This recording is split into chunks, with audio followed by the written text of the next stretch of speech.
I'm Asha, Indian temple dancer, folk dancer, and quantum healer. I'm here today at James Rink's house in his personal alien altar, and I wanted to give him a little initiation into the Shiva meditation traditions of ancient India, the Vedic traditions. And he already had a Shiva linga in his bookcase when I visited him, and I said, "What is that doing behind the books laying down sideways?" And he said, "I like it. I bought it in Mount Shasta or something," and he enjoyed it, but he didn't really know what to do with it. And I said, "Well, let me introduce you to the Shiva Puja worship."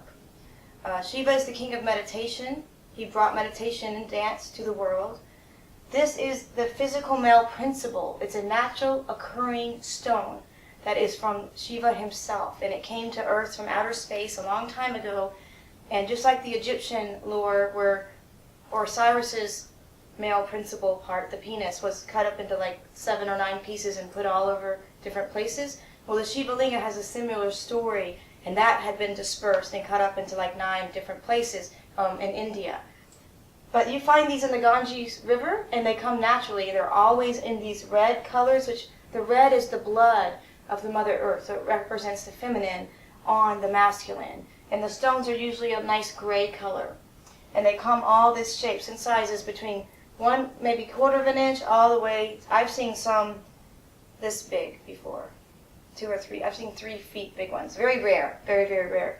But so we're going to activate the Shiva linga today, so he will have more happiness in his life, less evil eyes and depressions, more focus in meditation. We're going to be doing something called Abhishekam.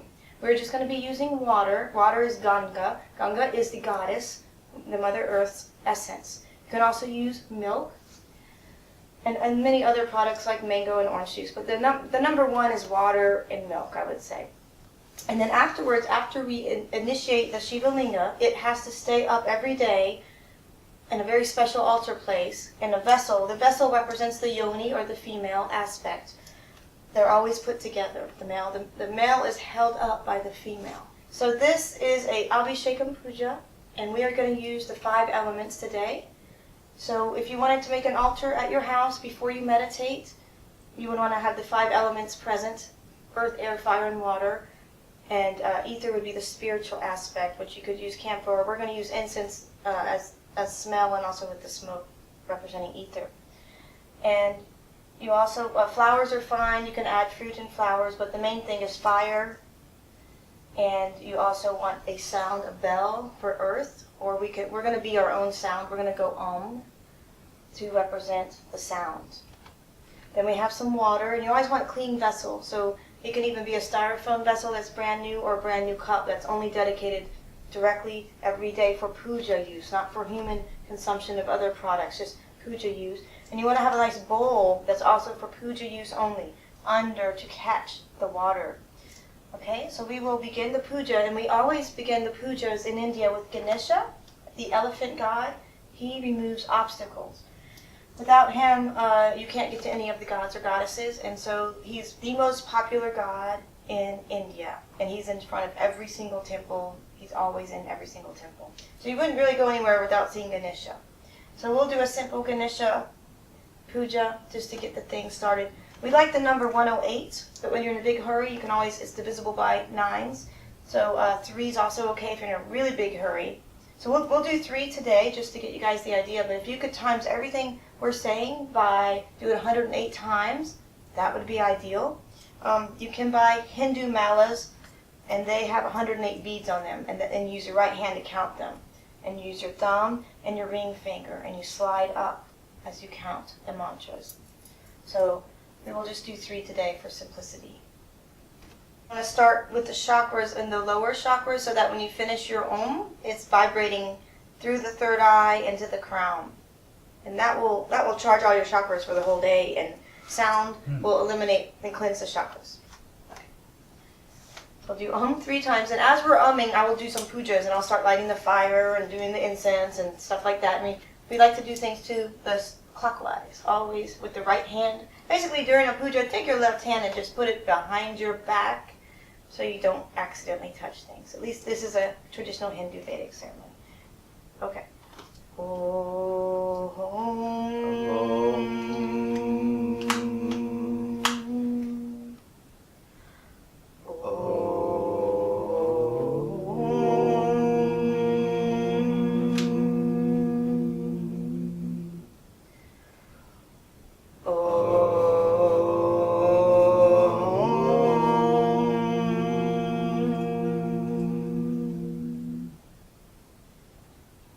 And then we can do a simple Ganesha mantra. Om Gam Ganapataye Namaha.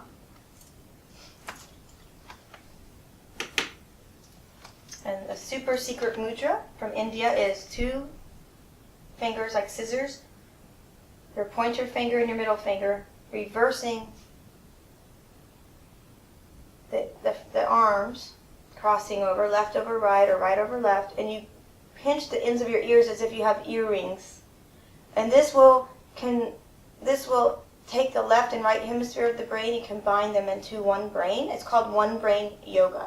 In India, when you're a bad kid and you're young, instead of the dense hat in the corner, they make you do these Ganesha brain yogas is what they call them. So you inhale, and then you say, Om Gam Ganapataye Namaha, and you go all the way down to the floor and you come up. Om Gam Ganapataye Namaha. Om Gam Ganapataye Namaha. And you can do up to 9 or 108. If you do 108, you go all the way down to the floor, you will feel it the next day, and maybe a week long, you still will hurt. Okay, so now we're going to get the water, and we're going to do another mantra. And most people know this mantra in America. It's Om Namah Shivaya. Om, we all know Om. Nama means I bow down to, I honor thy. And Shivaya is more of a honoring, and Shiva is the Lord Shiva, which is the male principle represented in the Shiva Linga. So we use our right hand, and we'll do 9 Om Namah Shivayas as we do Abhishekam to the Shiva Linga. Om Namah Shivaya. Om Namah Shivaya. Om Namah Shivaya. Om Namah Shivaya. Om Namah Shivaya. Om Namah Shivaya. Om Namah Shivaya. Om Namah Shivaya. Om Namah Shivaya.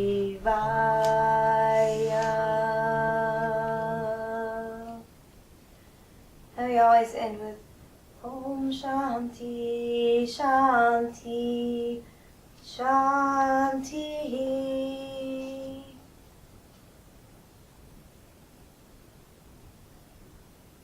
May all beings have peace on earth.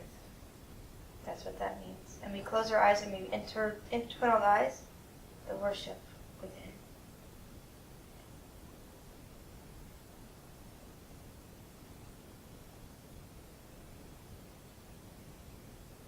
We just did the puja ceremony, and this is the end where you get to drink the water that's been blessed. Before you meditate and you start your day, you drink the holy water from the Shiva Linga. You can do it 3 times. All right. So I'm assuming this water's been blessed. Yeah, it's Which means what? The water's frequencies from the Shiva Linga have been altered, and now they're higher frequency, and they'll cleanse your internal and your subconscious mind and elevate you spiritually with the Shakti of the water. And now when you meditate, you'll feel better. If you have depressions, they'll start going away. If you have illnesses, your illnesses will start fading away, and your own inner God self and strength will get stronger and stronger. So after we do the water, then to get ready for meditation, we're going to do I this. need to keep holding this You're out? good. You get 3's good. Okay. And then you can put the extra water on your throat and your forehead. And yeah, just refresh yourself. All right. So now this is the sacred ash from last year's 12-day ceremony, Adributram Homa, from Karinamai at the Srim Center in Forsyth, Georgia. So this was the end of the entire ceremony, sacred ash. So this was all dedicated to Lord Shiva, the entire 12 days. So we're going to also put the sacred ash on our third eye, and it's called tika when they put it on there. It's Vibhuti. So you always Vibhuti yourself first. And you can say Om Namah Shivaya. And then, it's a good friend of yours, you're welcome to put it on them, using the right hand always, the ring finger and the thumb. Om Namah Shivaya. Do I need to say anything? You just say Om Namah Shivaya. Om Namah Namah Shivaya. Shivaya. And since you're doing... What does that mean? That just means I honor, I bow down to Lord Shiva, the greatness of Shiva. Okay. Which is he's the king of meditation. So this will help before the Neo Cube. If you do a little puja before the Neo Cube, your meditation will be even more protected from outside influences and entities and ghosts, and it eliminates the negativity in the house and everybody in the house. And it builds. If you do it every day, the stronger it becomes, stronger and stronger and stronger. And so do you. So you become more resistant to negativity, and evil eyes will also be removed in this process. This is a Rudraksha bead that I'd given James the first day I met him, because I knew he was all into meditation and making these Neo Cubes. And this is a very common item to wear when you're into meditation and worship of God in Hindu tradition. It's a seed. It's a naturally occurring seed from like a tree, and most of them come from like the Nepal area, North India area, and they're the eye tears of Lord Shiva himself. So these beads represent the tears of God, but when you wear them, they affect your nadi system, and I don't know, let me put this on you. They affect your energy system and they soothe your nerves. So people that are like depressed or stressed out, these are very good for them. And it also increases your ability to meditate.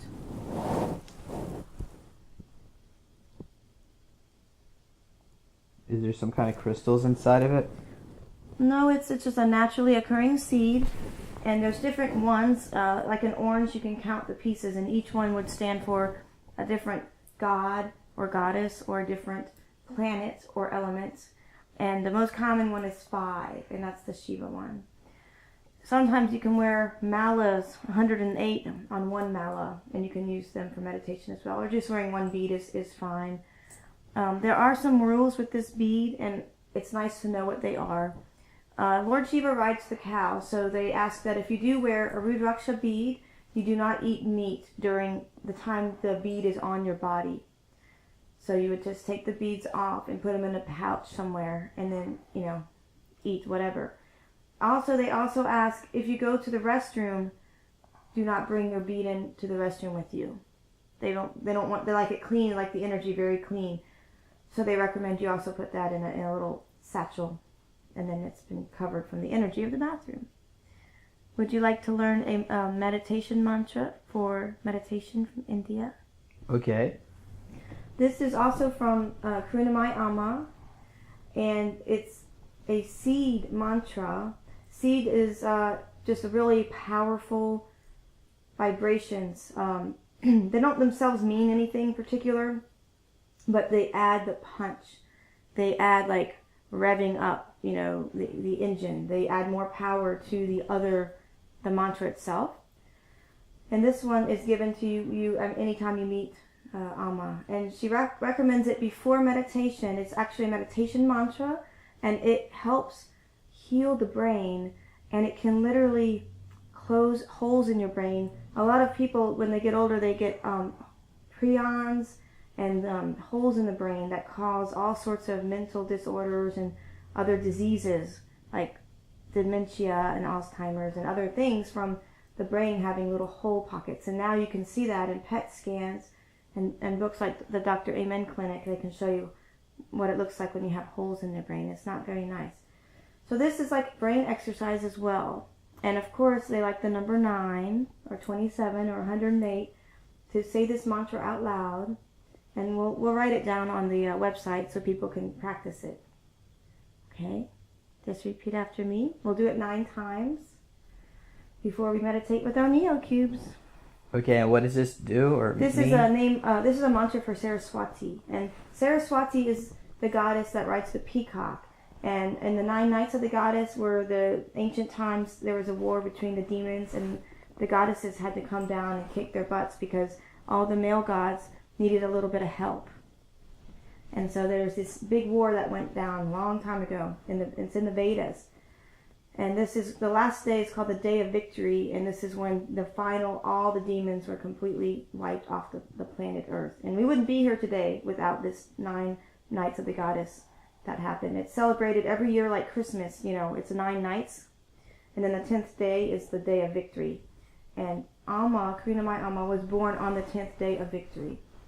And so she is Saraswati, goddess incarnated on Earth in human form. And most people have heard of Kali, the dark goddess, the black goddess Kali, Kali Ma. She's black and she has a tongue that sticks out and lots of blood, and she eats demons. Well, Saraswati kills more demons than Kali ever would, which most people don't know that. So we will say one after another mantra. Om. Om. I'm. Reem. Reem. Shreem. Shreem. Sarah. Swati. Swati. Devye. Devye. Namaha. Namaha. Om. Om. Reem. Reem. Shreem. Shreem. Reem. Reem. Saraswati. Saraswati. Devye Namaha. Deve Namaha. Om. Om. Reem. Shreem. Shreem. Reem. Saraswati. Devye Namaha. Namaha. Om. Om. I'm Reem. Shreem. Shreem. Saraswati. Sara- Devye Namaha. Sarah. Oh yeah. Yeah. We'll just cut it out and just do one mantra, I think. Okay, how about that? Okay. We should. So you're supposed We to do should have it. We're supposed to do this 3 times. I even screwed up. We should have practiced this first before. Oh, that's okay. So we're supposed to do this 3 times. 3 times or 9 times. Okay, so you do that before you activate your cube or after? Every time you meditate, if you want to do that first with the cube with you, it would be good for your brain. It would help your Okay. brain get ready for the meditation. Om Okay. Aim Reem Shreem. See, I'm not used to going so slow. Om Aim Reem Shreem. Saraswati Devye Namaha. You want to practice? Oh, I think that's Okay. good. But when you see it written down, then you can do it easier. Okay. Okay. So what's next? Well, we'll just do one simple pranayam, which means breath exercise. It's alternative nostril breathing. This is very, very simple one. Almost every yoga class probably teaches this one. And you use the right hand. And guess which fingers you use? The ring finger and the thumb. Again, as usual. So we will close the nostrils, taking turns. So first we're gonna clear out the left, make sure everything's air's out, and then inhale the left nostril in. So it looks like you're using different fingers. Oh, so the same. Mm-hmm. Okay. And then you switch. So you just have normal Oh, air. so you start with the left. Yeah. Your right hand goes on the left nostrils. Okay. And the right nostrils. Okay. So now we're going to open the left nostril and breathe in air into the third eye, and the count of 9, of course. In your mind, count 9. Inhale up to the third eye. Hold the nostril. Keep the energy in the third eye and release the right side in the right nostril and exhale for the count of 9. And then we stay with that right nostril open. Inhale the right nostril for 9, holding it in the third eye.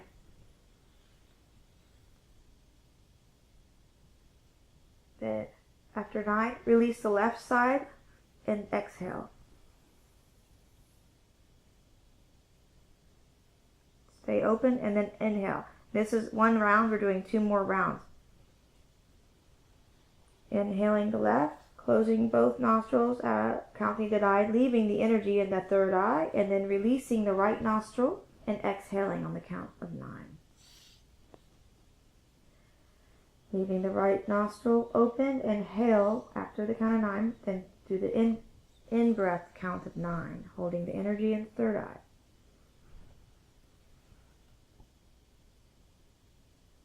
Exhaling after the count of 9, you exhale the left nostril. So that's another round. We're doing the last round. Now after we exhale this, the count of 9, we will begin the last final round. Inhaling through the left nostril as we bring the energy up and leave it in the third eye. That's the count of 9.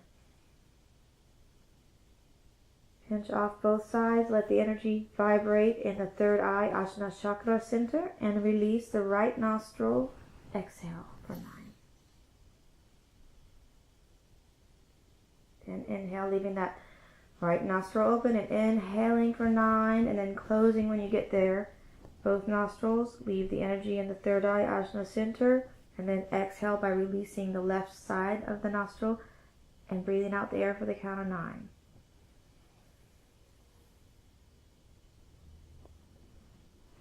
Keep your eyes closed. Once you do this, you don't open your eyes again until you're done with your meditation.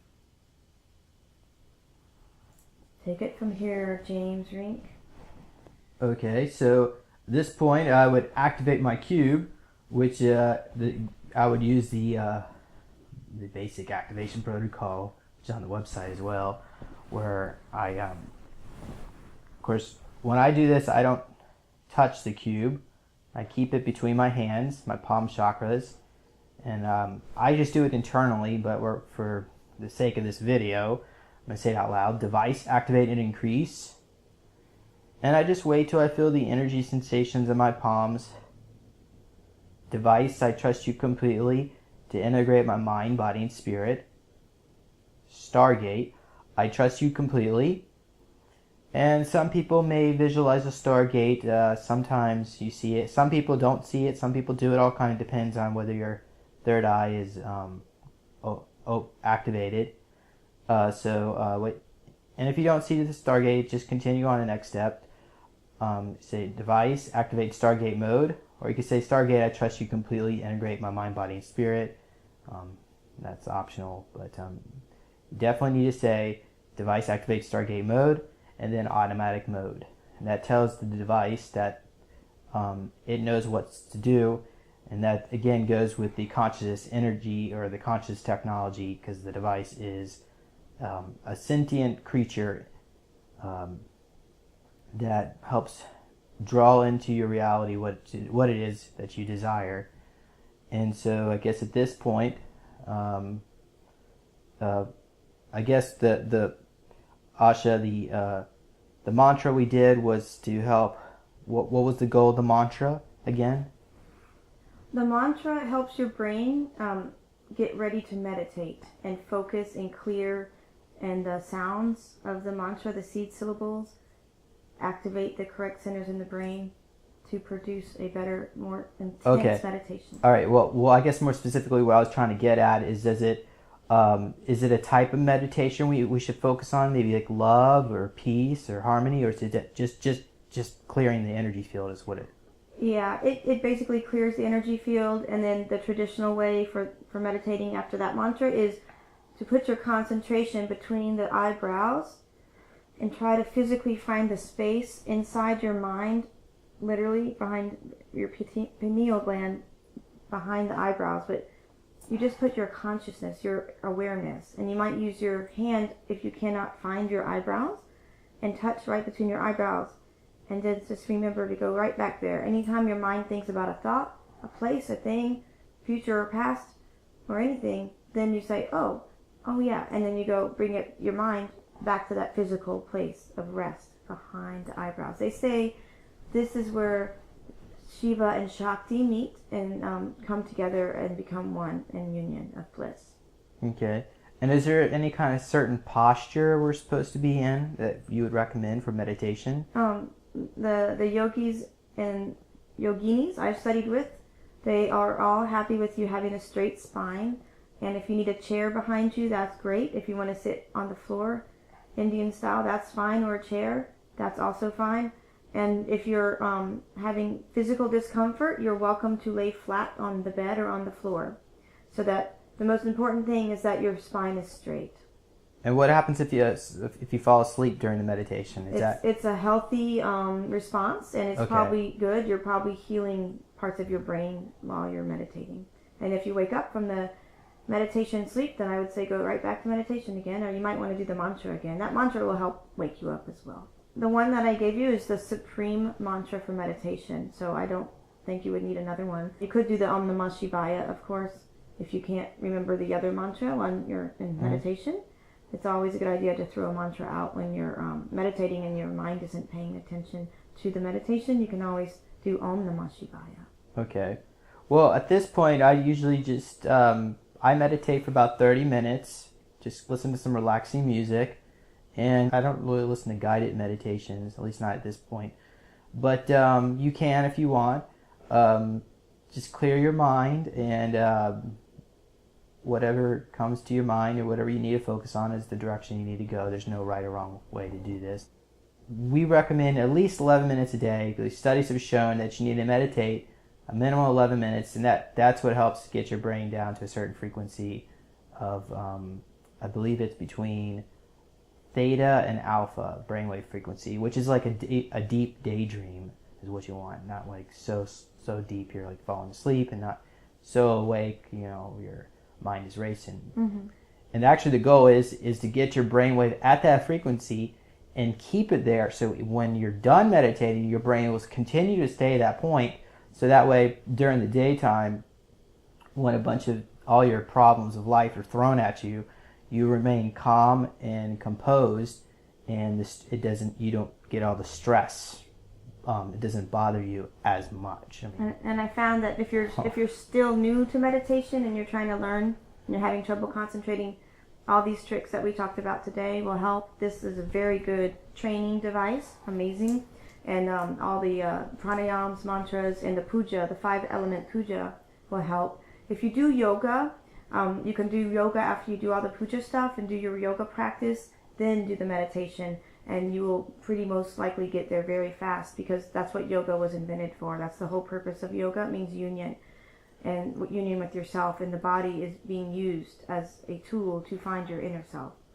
And also the best time to do the meditation is when people are all sleeping, because you don't have to counteract the collective consciousness of the people that are awake and busy and working and driving and fighting. You have less to deal with, and the electromagnetic field is a lot more calm at that time, and the sunrise would be the ultimate time, because there's a very special gate that opens up during the sunrise time for meditation that's very amazing and glorious.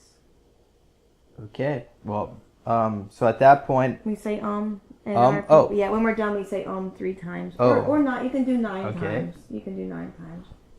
We'll do 3 because we're always in a hurry.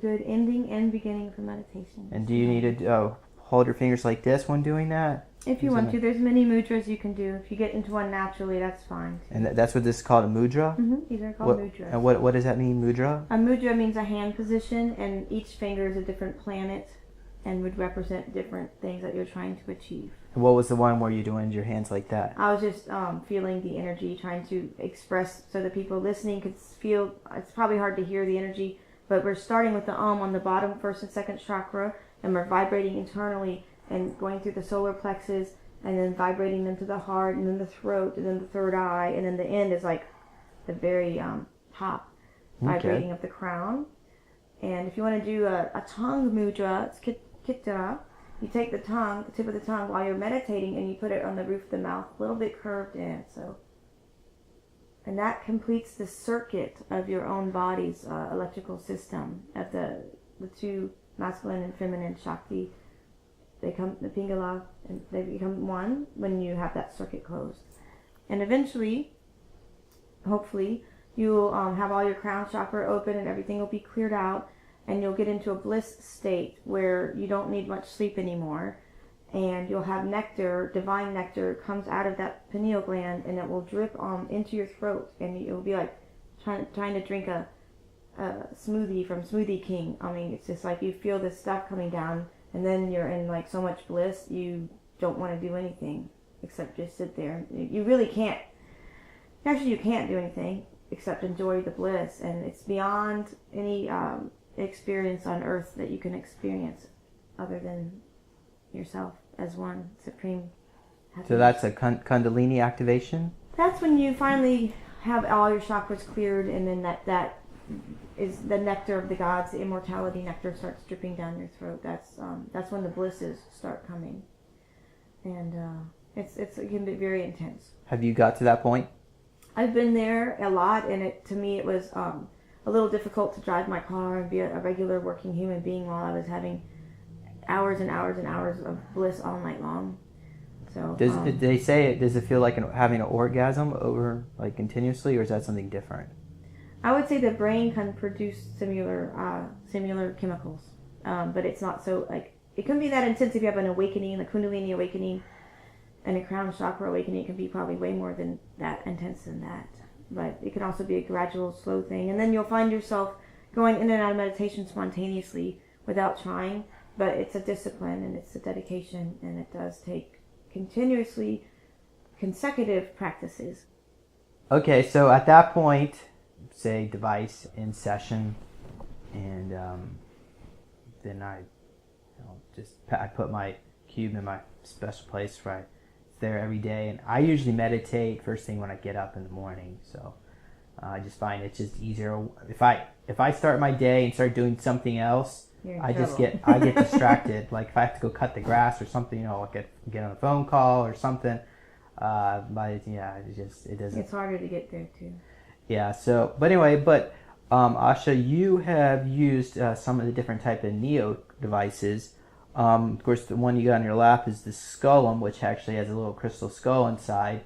And then you've also used the Monastery, which is what I have here. This one has blue diamond in it and gold panels. But what have you experienced, or what do you recall from your experiences? Well, the first time I met you in the person, human form, and you came to one of the offices I was at, and I went there early, and I had this wind like come out of nowhere and blew my hair, my hat, and my skirt, and like almost like Marilyn Monroe. I was like, nobody was there, but it was like, and I was like, where's that wind coming from? And I looked up, and there's this big black helicopter 30 feet off the floor in the middle of the parking lot, and nobody seemed to notice. And I'm sitting there going, what the heck are you guys doing here?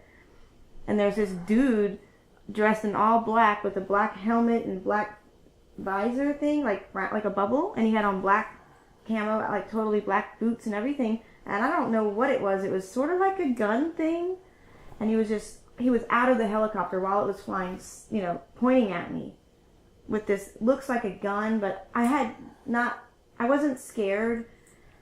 I didn't feel like it was gonna shoot me. I had no fear or anything. It was more curiousness, like, what in the world are you doing there, and why is nobody hearing this? Nobody in the office noticed, and I'm like, okay, so I guess James Rink is coming today to this place. And then we started the Neo cubes, you laid them all out, and we were doing one at a time. I didn't know anything about which one. Wait, so this guy was someone you saw like an etheric dimension? It looked like a real dimension to me. Like right outside, there's a big floating black helicopter that could stay in the same position. And you could see who was inside the helicopter? No, I saw the guy outside the helicopter hanging totally, like, you know how when you get in an SUV, they have sometimes a bar where you put your feet on there, and then you get in the car? It's like a bar. Did anyone else see the helicopter? No, I didn't really tell anybody. I didn't say, hey, people, come look at the Okay. helicopter, but I was thinking, why don't they hear the helicopter? But Jay Essex said it was a something that they put in my mind to imagine that wasn't actually what I saw. But it Okay. doesn't mean that it was nothing. And J.S., why don't you explain who J.S. is? You can he is a super soldier psychic, and he has immense psychic abilities, but he also has an immense healing abilities, and he can help morph your DNA and your brain and get rid of nanobots in a splitty second. I mean, I've never met anyone like him. Well, okay, I have met people like him, but they weren't, the people I knew were not of the light. So he's like a super soldier of the light. And so he's from source energy, and he can just tune in and be so psychic on all sorts of things. So apparently this is an Archon trick, because a couple other things have happened that he also said, oh no, those are also tricks of the mind. So the Archons are capable of manipulating our physical world that we live in and using the 5 elements and literally shifting and morphing the real world that we see.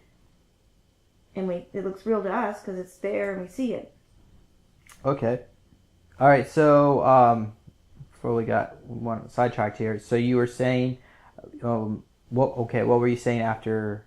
Then we went in to meditate later, and we did different cubes, and I just closed my eyes, and you didn't tell me I didn't want to know what cube was what, and I would just experience it. And as soon as you gave me the cube, a black man, a 2-dimensional form, like 6 foot something tall, jumped in through the corner of the room like a paper mache man, and he had a big hat that was like a long big rim hat, and then he had on sort of a cape thing, kind of like Zorro with a hat, but he had no face, no features, and he did have a big nose that was kind of like, you know, it was like a little kid had drawn some sort of shadow man like figure and cut it out. But I don't like things coming to me like that when I'm meditating, and I said, in my mind, I go, you don't belong here. Get out of here. Who the heck are you? What the hell are you doing here? And he left. I don't know who he was. But I can say who people might think he was. Some say the shadow man appears before you get alien abducted. And it's extremely common. But then Jay says it's a benevolent. It's not a bad or good. It's neither bad nor good. It's more like, they're like the investigators. I don't know who they report to and why, but they kind of observe and take notes and do investigations. So why do you think they showed up at that particular time? I think 2 rejected super soldiers getting to meet each other for the first time is pretty important. Are you alleging? You alleging that you're a super soldier? I wouldn't say I'm an active super soldier of the Black Ops Dark Forces, but I have reasons to believe I could have been an experiment, or I could have been zapped up and have certain powers. Okay, so some of the people that are listening to this may have no clue what we're talking about, a super soldier. They may think that you're military or something. Not that I know of. Could you briefly explain what that means without going into too much detail? Well, it's a term that I have been recently introduced to, mostly from James Rink and James Rink. I could explain it, but Yeah. I want you to explain it. Okay, so from your perspective. Before I knew that there was a word, I have experienced these super soldiers. For some reason, I always end up dating them. So I probably have at least a 30-year track record of super soldiers that I was with. So I've seen them in action, and I never even knew that there was one. And I can verify all sorts of experiences that are not of this realm, of this normal world, and that definitely are paranormal and beyond physical strength and things like that as well. A lot of psychic phenomena and physical impossibilities as well. Okay. All right. So and that's what Jay said, that I was like you. I was enhanced as well. Okay. But we weren't. We did not. They tried to turn us, and they couldn't. They couldn't torture. They tortured us, but they still couldn't turn us into murderers. Mm-hmm. I save bugs. I'll even save poisonous and deadly bugs. I can't even wash dishes if there's a bug in there. I have to take the bug out first. Right. So from what I've researched, basically, we have enhanced DNA that was meant to be used for military purposes. However, our soul energy is so high vibrational that basically we weren't very very good at for the function that they wanted. But however, we're really good at this. So why don't you explain something else that you saw? Oh yeah, I don't know if you guys have seen the movie that you produced, a 3-hour documentary. Is it 9 hours? Is it 9 hours? Saint Germain, the true story and reincarnation of Saint Germain. Are you talking about Changes on the Horizon? I guess that's the name of it. Yeah, that's the one that I made before I was doing the Neo cubes ages ago. I watched that probably 30 times before I met you, and I still never really put it together until now. So it's an amazing show, an amazing true story, amazing true life history of humans on Earth. I think you deserve awards, and I'm sure you'll get some. Yeah, I've gotten comments from even like world leaders, ambassadors. Even though it didn't really have as many views, a lot of people say that it's not about the quantity, but the quality of the work. So it is my opinion that I put a lot of work into it, but it's divinely inspired. Yeah, I feel like certain sections of it all sort of. I mean, it resonates with me and it resonates with a lot of people. And again, when you talk about it, I saw a white crown aura on your head and white stars flying, and I don't see that unless it's a very high being that meditates, like a yogi or a very high being that's an active enlightened person. So that was my cue that you were not in dark evil forces super soldier. So I'm definitely not an archon or not that I've seen. Okay. Yeah. So each cube that I held, when I meditated, I had a colorful experience, and I saw shapes and platonic solids. And one of them, I think I saw a golden lotus or a blue lotus. I saw the thing open up and different shapes, and it turns out that each thing that I saw was one of the actual objects inside the cube. Well, what about the one with the crystal skulls, the 1008 crystal skulls, or was that different? Was that when you were using this? That wasn't meditation. That was after a Kuma Homa ceremony. That's the sacred ash we have on your head right now. Okay. Well, that is from that. That ash is from that ceremony. Okay, why don't you explain what that is? What you saw in that vision? Even though this has nothing connected, I believe, right, with the Neo devices or meditation. Vision you had. No, but I've initiated you into that ceremony, and you're all into crystal skulls, and I saw like 1,000 crystal skulls for like 30 minutes during the ceremony. So I think it was 12 days, and it was all to Lord Shiva, and it was at the Srim Center, south of Atlanta, and it's a multicultural meditation school and temple. And currently Surti Sai Baba is the statue there, and it's a 3,000-pound white Murti means statue that was made from the one and only Murti maker in North India. It's sacred. It holds the energy of the saint himself. And Surti Sai Baba was not just a Hindu or a Muslim. He was beyond religion, and he healed millions and millions of people and did many miracles. And there's some amazing books and movies about Surti Sai. This is a picture of one of my meditation gurus, master teachers, and he did something called tapas, which is an intense form of meditation with no breaks in between. That's consecutive. It can be a 12-year tapas. He averaged 24 hours a day for the first year or year and a half, and then went back down to 23 hours a day and complete Samadhi. And Samadhi is the highest state of meditation. That's the goal. And when you get into Samadhi, you become one with the Supreme, and you become Supreme Consciousness. And so he did that to sustain Earth's energy and peace on Earth. So he incarnated in the form of Lord Shiva, male, female. Poverty and Shiva is the same. They become one, and they become one energy, one being. And he had like a little bit of a boob on one side, because that was his bala, is the female, and the masculine. So it's masculine and feminine become one together. And through meditation, you can do that. And then he meditated, like half of his time, I think it was doing 23 hours a day. And then I think the last 6 years, or maybe the last 3 years, he went to 12 hours a day straight facing west. You face all the 4 directions, And when he opened his eyes, it had been 12 years. And when he opened his eyes, there was hundreds and thousands of people in India just like waiting and waiting for him to open his eyes.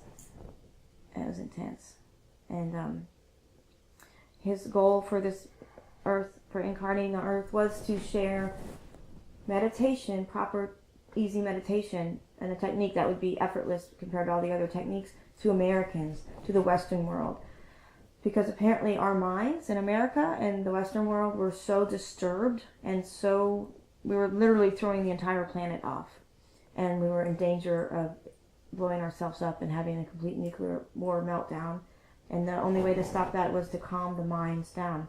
And so he spent a lot of time in America, traveling Europe as well with his devotees, initiating, I don't even remember how millions and millions he has initiated into this form of meditation.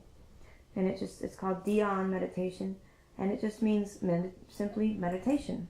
So there's no gigs or gadgets or anything with his meditation. You can use whatever you want. You can even have a Christian, Catholic, whatever meditation you're already doing, and you can still be initiated by Shiva Bala Yogi or one of his disciples, and I'm one of them. There's many more in the world. It's a free service. It only takes an hour to be initiated. And you get sacred ash, and you're allowed to use it. And there's unlimited free sacred ash Vibhuti available to you for the rest of your life whenever you need it, and then you can share it with others. And the ash vibrates on your third eye, and it carries the frequency of that Samadhi frequency. So he has particularly blessed these ashes before he dropped his body in the 90s, and that from a certain tree and from certain pujas, and so they carry that frequency of that meditation. And that's just one of the many forms that I'm initiated into, but I combine it with everything else that I do. And then the puja that you're talking about, last year's was a 11-day ceremony of the Shiva, and this was from another Sri Kunamaya. She's from South India, and this is a picture of her and a picture of her as Devi, Durga, Devi goddess. And that was all dedicated to Lord Shiva. And so we had a gigantic jade Shiva Linga. I think it was 5 feet large. And we did minimal 12-hour day ceremonies. And I don't know how many fire pits were going, but they were all going, maybe 20 of them. I didn't actually count, for over 12 hours a day for 12 days. And it was amazing. And that's where I saw those crystal Shiva heads that were 1,000 Shiva heads. Like, I thought it was real. It was beautiful. And this is the ash from that, and Shiva will destroy demons and bring peace on earth and get rid of all sorts of negativities. And then in next month, I believe in May, we are doing the world's biggest ceremony for fire worship for peace in the world of history of planet Earth. Last year's was the biggest known since the beginning of time on planet Earth, the largest fire ceremony. Now this will be bigger than last year's, and this one will be dedicated to the goddess Lalita Devi. Lalita Sahasranam is what we'll be chanting, millions and millions of names of the goddess, and it's 1,000 names of the goddess. So we'll be doing that like 1,000,000 times practically. And who is Lalita? Lalita is the supreme goddess. There's many goddesses. All the triangles in the Sri Chakra, which is this triangle of the universe. It's a model of the entire universe. It's how matter is connected to life frequency. The goddess, the mother, is where life is. And if you don't have the mother in you or the goddess, you will not be alive. So everything alive has this energy in it. This is that grid that they're talking about, the universal grid. This is why we have telomeres and things in our DNA to connect us to the life force grid. So Lalita is every single goddess, like Durga, Kali, Saraswati, Parvati. Every goddess you've ever heard of is inside this dot. It's called the Bindu, and this is a 2-dimensional form of the 3-dimensional Sri Chakra. Well, that's the middle is the supreme goddess, so it's all put into one. And so we will be worshiping the supreme goddess to help balance the male and female energy archetypes on planet Earth, so that we are all one, male and female are one, to bring back balance and to end women's abuse and slavery of women and selling children for sex slaves, and women domestic abuse in the world, and also equal pay for women in power positions as well. So we have the same amount of women presidents and the same amount of women ambassadors and everything in companies as well, not just political, but across the board. For anybody right this minute who's watching this video and who is listening to the video, and you just heard me say, Lalita Sahasanam Strota, this is your last birth. This is your last incarnation as Earth as a human being. You have done billions of lifetimes, not hundreds, not thousands, not millions, but billions of lifetimes to get to know of this existence of this most divine, sacred hymn. So just to even hear about this is a blessing, and you earned this blessing. And if you want to help us with the rest of the world wake up, and you want to end these archons and the demons and all the horrific atrocities that are happening on planet Earth every day, then please help us spread the word, or please participate yourself in any way possible in the human form. Be present for this Vedic fire ceremony to Sri Lalita, or spread the word and let other people know about this Vedic fire ceremony. It's going to take a lot of people. Karunamaya Amma brought back the female, and so has Ammachi, the female in the Hindu Vedic traditions, as priestess. It has been illegal since the occupation of the British for the dancers to dance in temples, as well as women to be priestesses in the temples. So basically the women has been kicked out of temples and homas. And last year there was a lot of aggression towards the fact that Amma was allowing females to participate in the homa with their bare hands. It has been unthought of in India and shunned upon and almost not even heard of in human history of the Vedic traditions in modern days for women to participate in a fire ceremony. And Amma is encouraging all women to come and use their hands to help prepare these kundas, these fire pits, and to help fire sacrifice lotuses, flowers, geese, kumkum, sandalwood, betel nuts, tulsi plants, everything that we give to the fire, and as many women as possible to be present and to take part of this rare opportunity that has been never even given to us before. So please be a part of history. This will also be the biggest fire ceremony that will ever be done again on planet Earth. So it's a once in a lifetime. It's a once in a billions of lifetime chance. So please be a part of this in any way you can. Just come meditate. Just come help serve food. Anything you can do would add to the light of the world and help eliminate the shadows of the world and bring back the goddess.